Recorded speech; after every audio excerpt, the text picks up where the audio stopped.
하나님의 말씀 시편 35편 되겠습니다. 여호와여, 나와 다투는 자와 다투시고 나와 싸우는 자와 싸우소서. 방패와 송방패를 잡으시고 일어나 나를 도우소서. 창을 빼사 나를 쫓는 자의 길을 막으시고 또 내 영혼에게 나는 내 구원이라 이루소서. 내 생명을 찾는 자들이 부끄러워 수치를 당하게 하시며 나를 상해하려 하는 자들이 물러가 낭패를 당하게 하소서. 그들을 바람 앞에 겨와 같게 하시고 여호와의 천사가 그들을 몰아내게 하소서. 그들의 길을 어둡고 미끄럽게 하시며 여호와의 천사가 그들을 뒤쫓게 하소서. 그들이 까닭없이 나를 잡으려고 그들의 그물을 웅덩이에 숨기며 까닭없이 내 생명을 해하려고 함장을 파싸우니 멸망이 순식간에 그에게 닥치게 하시며 그가 숨긴 그물에 자기가 잡히게 하시며 멸망 중에 떨어지게 하소서. 내 영혼이 여호와를 즐거워하며 그의 구원을 기뻐하리로다. 내 모든 뼈가 이르기를 여호와 같은 이가 누구냐. 그는 가난한 자를 그보다 강한 자에게서 건지시고 가난하고 궁핍한 자를 노력하는 자에게서 건지시는 이라 하리로다. 불의한 증인들이 일어나서 내가 알지 못하는 일로 내게 질문하며 내게 선을 악으로 갚아 나의 영혼을 외롭게 하나. 나는 그들이 병들었을 때에 굵은 베옷을 입으며 금식하며 내 영혼을 괴롭게 하였더니 내 기도가 내 품으로 돌아왔도다. 내가 나의 친구와 형제에게 행한 같이 그들에게 행하였으며 내가 몸을 굽히고 슬퍼하기를 어머니를 곡한같이 하였도다. 그러나 내가 넘어짐에 그들이 기뻐하여 서로 모임이며 불량배가 내가 알지 못하는 중에 모여서 나를 치며 찢기를 맞이 아니하도다. 그들은 연회에서 망령되이 조롱하는 자같이 나를 향하여 그들의 이를 갈다.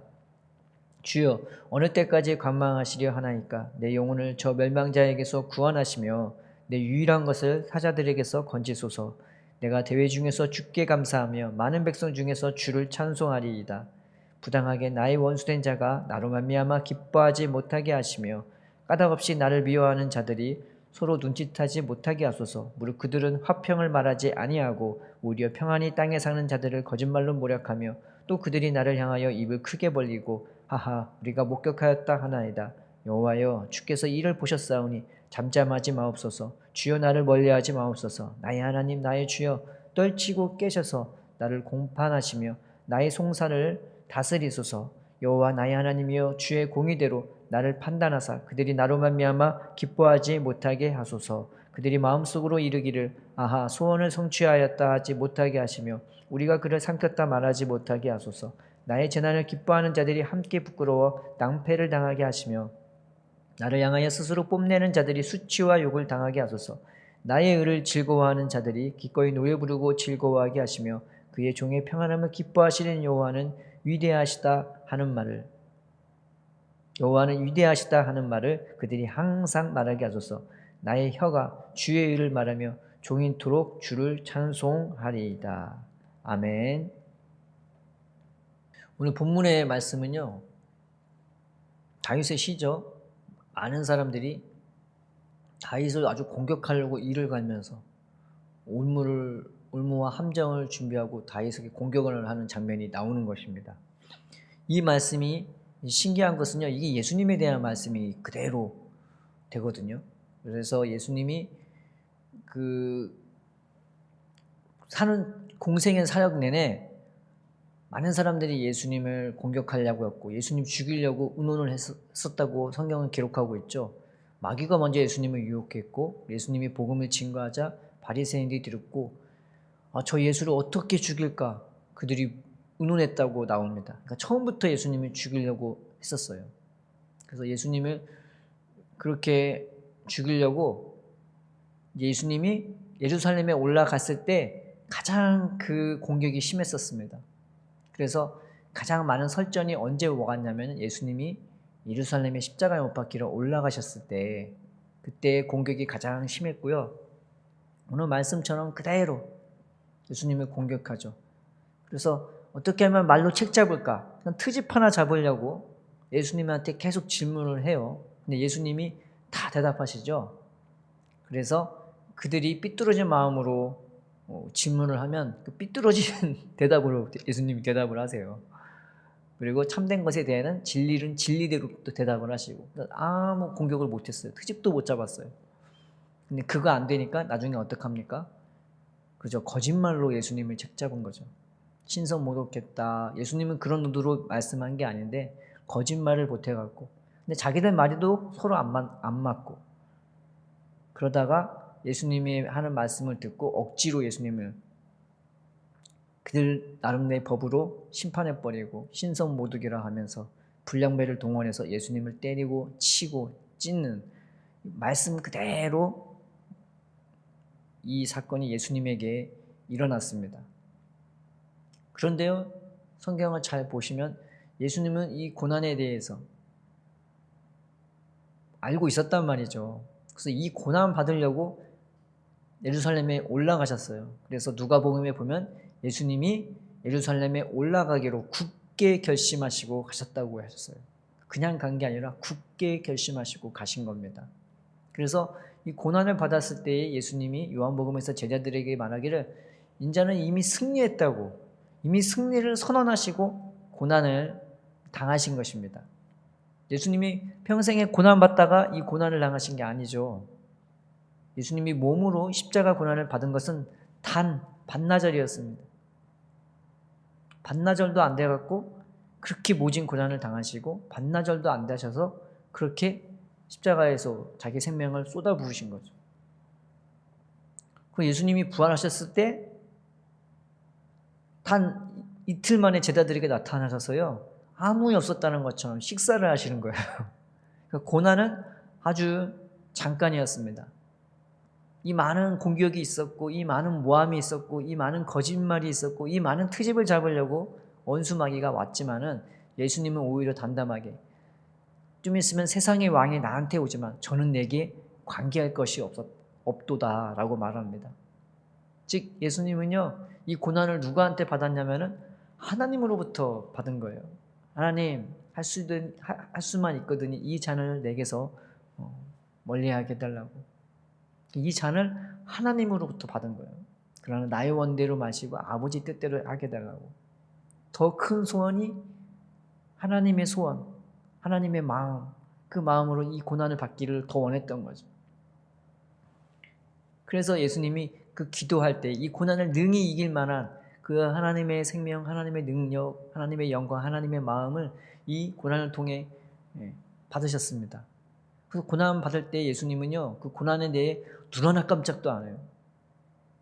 그리고 벌거벗음까지 당했잖아요. 그런데 눈 하나 깜짝 안 해요. 부끄러워하지 않아요.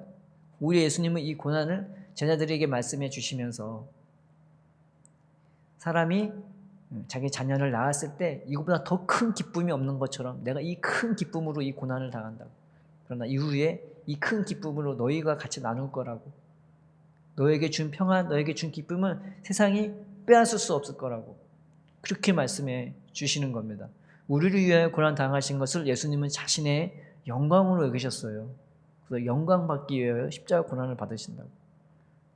이게 참 대단한 거죠. 우리가 뭐라고요? 나를 위해 죽는 것을 자신의 영광으로 여기셔서 십자가 고난을 당하셨습니다.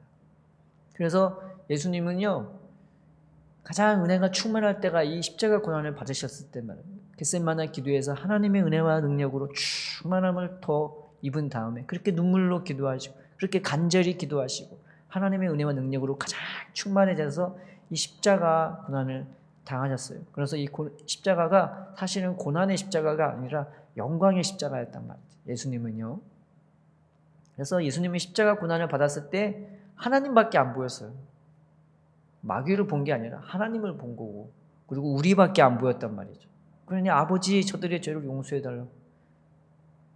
예수님한테 누구밖에 없어요? 십자가에서는 하나님밖에 없고 우리밖에 없는 거예요. 그게 십자가입니다. 원수 마귀는 나타나지도 않아요. 원수 마귀는 무슨 도구예요? 그렇죠. 원수 마귀한테 예수님이 고난을 받은 게 아닙니다.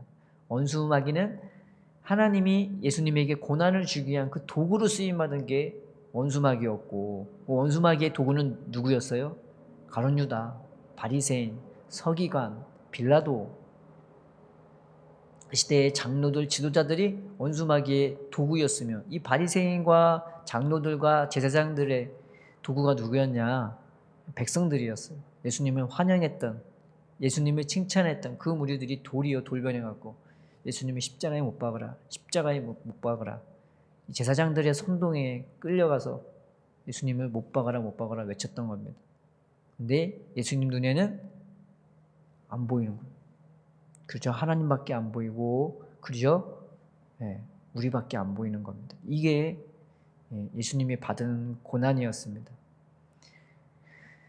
예수님이 팔복에서요 가장 좋은 걸 뭐라고 얘기했냐면은 고난이라고 하셨어요. 심령이 가난한 것도 복이고, 온유한 것도 복이고, 애통하는 것도 복이고, 그렇죠? 여러 가지 선한 것도 또 복인데 가장 복된 것이 고난이라고 했었습니다. 그래서 너희가 고난받을 때, 의를 위하여 핍박받을 때 기뻐하고 즐거워하라고, 하늘에서 너희 상이 큼이라 라고 얘기한 것입니다. 고난 자체도 여러분 영광이고요, 이 고난을 받은 다음에 하나님이 우리에게 부어주실 영광도 굉장히 큰 거예요. 그래서 고난을 당한다고 얘기 않고 고난을 받는다고 얘기해요. 왜냐하면 선물 같은 거예요. 그래서 사도 바울이 디모데에게 네가 복음과 함께 고난을 받으라 라고 그렇게 얘기하세요. 이 고난 자체가 큰 영광이에요. 나의 하나님 자녀 되면 가장 잘 드러내는 것이 고난이란 말이에요. 왜 그럴까요? 고난보다 더한 그 하나님의 은혜, 긍휼, 사랑, 영광이 막 충만한 거예요. 그러니 고난을 받아도 기뻐요. 왜 이 고난이 누가 줬냐? 하나님이 주셨거든요. 하나님이 늘 함께하고 하나님이 늘 붙드시니까요. 하나님과 동행하는 것들이, 내가 밥을 먹어도 하나님과 동행해서 먹으니까 기쁘고, 때로는 바빠서 굶어도 하나님과 동행함으로 누리는 굶음이니까 그 굶는 것도 기쁜 거예요. 고난도 마찬가지예요. 주님과 함께하고 동행하니까 이 고난도 기뻐서 어쩔 줄을 모르는 겁니다. 그 제자들이요, 예전에는 고난받는 수준이 아니었죠. 그래서 십자가를 진다고, 자기도 죽는다고 하니까 예수님이 오히려 막으셨어요. 그런데 네가 지금은 따라오지 못하면 나중에는 네가 따라올 거라고.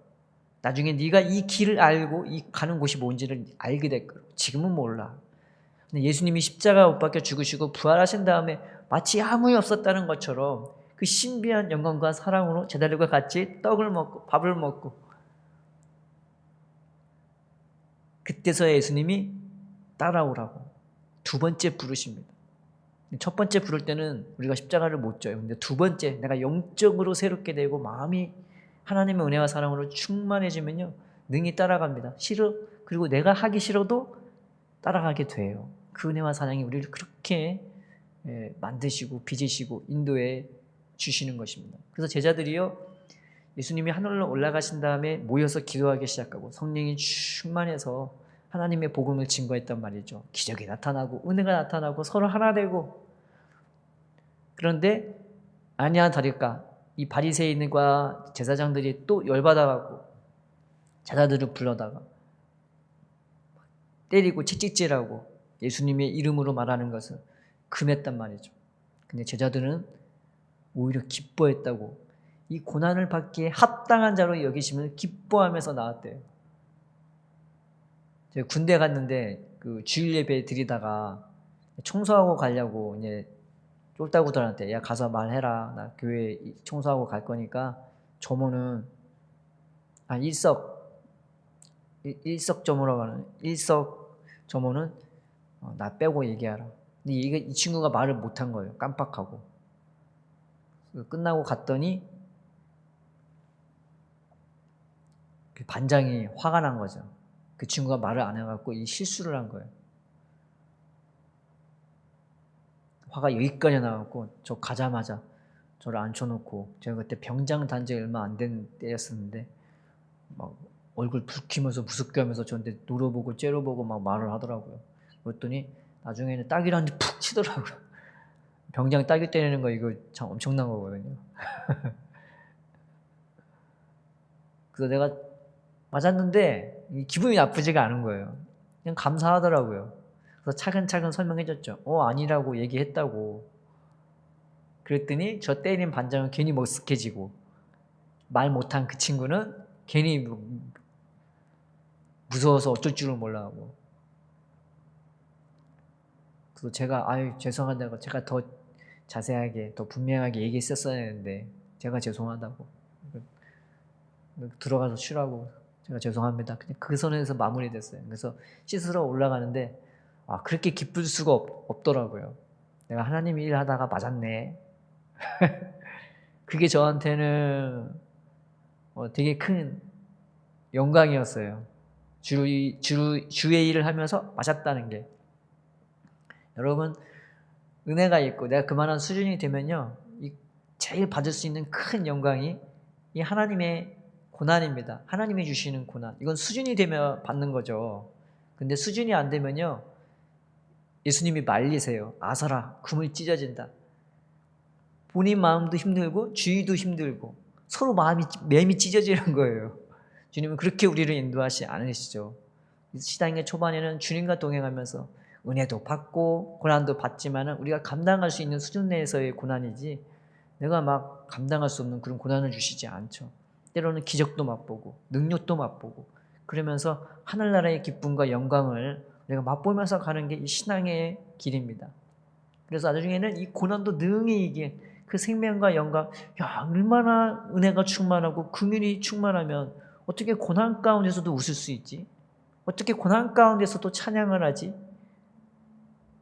쿠바디스라는 영화에 보면은 이 사람들이, 예수 믿는 사람들이 네로가 불태워 죽이려고 이 운동장에 다 모아놓게 한단 말이죠. 그 경기장에, 원형 경기장에. 근데 그 사람들이 나무에 달리고 불을 태우는데 다 노래를 하는 거예요. 비명을 지르고 아파하고 괴로워해야 이 군중들이 즐거운 건데 그들을 다 고개 숙이게 만들고 조용하게 만드는, 오히려 그들은 저 사람들은 왜 저 상황에서 노래를 부르지? 네로도 왜 노래를 부르냐고 놀래갖고 무서워서 오히려 경악을 금치 못했던 겁니다.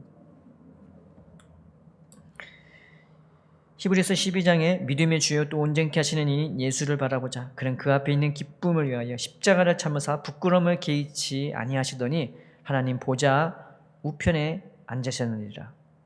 그러므로 우리에게 구름같이 둘러싼 허다한 증인들이 있으니 모든 무거운 것과 얽매이기 쉬운 죄를 벗어버리고 인내로써 우리 앞에 당한 경주를 경주하며.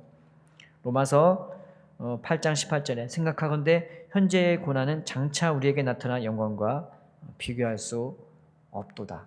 또 고린도후서 4장에는 사도 바울이 말하기를 우리가 잠시 받는 이래요. 환난에 경한 것이 지극히 크고 영원한 영광에 중한 것을 우리에게 이루게 함이니라고 말하고 있는 것입니다. 우리가 위에서 부르신 부름의 상을 위하여 쫓아갑시다. 빌립보서의 사도 바울이 증언하죠. 그래서 그의 삶은 날마다 죽는 것도 두려워하지 않고 내가 너희를 위하여 날마다 죽노라고, 내 목숨 주기를 즐겨야 한다고 그렇게 말하고 있는 것입니다. 그 하늘나라의 비밀을 깨달은 사도 바울의 삶은요, 고난받아갖고 그 사역 자체가 굉장히 힘들었잖아요. 엄청나게 먼 거리를 산을 넘고 바다를 넘어서 강도도 만났대요. 성경에 그것은 기록이 안 됐는데 어떻게 사역했는지 그 목록 중에 강도도 만났다고 그렇게 나와 있는 것입니다. 강도 만났으면 빈털터리 되는 거죠. 그런데도 기쁘고 감사한 거예요. 그런데도 가는 거예요. 그 은혜와 사랑이 얼마나 충만하고 하나님과 동행하는 기쁨이 얼마나 대단하면은 그 고난도 감사했겠습니까? 기쁨으로 모든 견림과 오래 참음에 이르게 하시고, 이런 은혜가 저와 여러분들에게 하나님이 부어주시려고 우리를 부르신 것을 우리가 믿으시기를 바랍니다. 그렇다고 나 고난받으면 나 그 정도 수준은 아닌데 괜찮습니다. 하나님이 거기에 맞게 은혜를 베풀어 주신다고 저는 믿어요. 막 하나님 억지로 막 끌고 가고 그러지는 않는 것 같아요. 그런 사람도 있긴 있는 것 같아요. 하나님이 여러분에게 합당한 은혜를 부어주실 거라 확신합니다. 그래서 오늘 하루 하나님이 나의 구원이에요. 여기 보면은 구원이라는 말이 나오는데 그 구원이라는 말이 다 예슈아예요. 예슈아. 하나님은 나의 구원이에요. 예수님, 나의 예수님, 나의 구원, 나의 생명. 하나님을 믿으니 또 나를 믿으라 하는 그 예수님이 우리의 심령에 거하셔서 우리의 삶에 고난도 능히 감내할 만한, 고난도 능히 이길 만한, 이 고난 자체도 우리 앞에서 아무것도 아닐 그 충만한 그 깊고 그 높이와 넓이를 알 수 없는 그 하나님의 은혜와 사랑으로 우리를 채워줄 것을 우리가 믿읍시다. 그래서 그 은혜 안에서 우리 하루를 살아가고 하나님 내 마음을 낮춰주시고 내 마음에 주의 은혜와 성령으로 충만케 해달라고 오늘도 주와 동행하는 기쁨으로 살게 해달라고 승리할 수 있고 열매 맺을 수 있는 하루가 되게 해달라고 기도하는 우리가 되었으면 좋겠습니다. 기도하겠습니다. 하나님 감사합니다. 이 은혜가 얼마나 큰지 이 고난 가운데서도 오히려 기뻐하고 노래하는 다윗을 발견합니다. 이것이 진정한 성도들의 삶이요 주의 자녀의 복임을 우리가 믿습니다. 세상도 능히 이기고 마귀도 능히 이기고 원수의 목전에서 상을 베풀며 거기서 주님과 교제하는 이 은혜가 오늘 우리의 삶께도 동일하게 임하게 하여 주시옵소서. 감사와 영광과 존귀와 찬양을 주님께 올려드리며 예수님의 이름으로 기도드립니다. 아멘.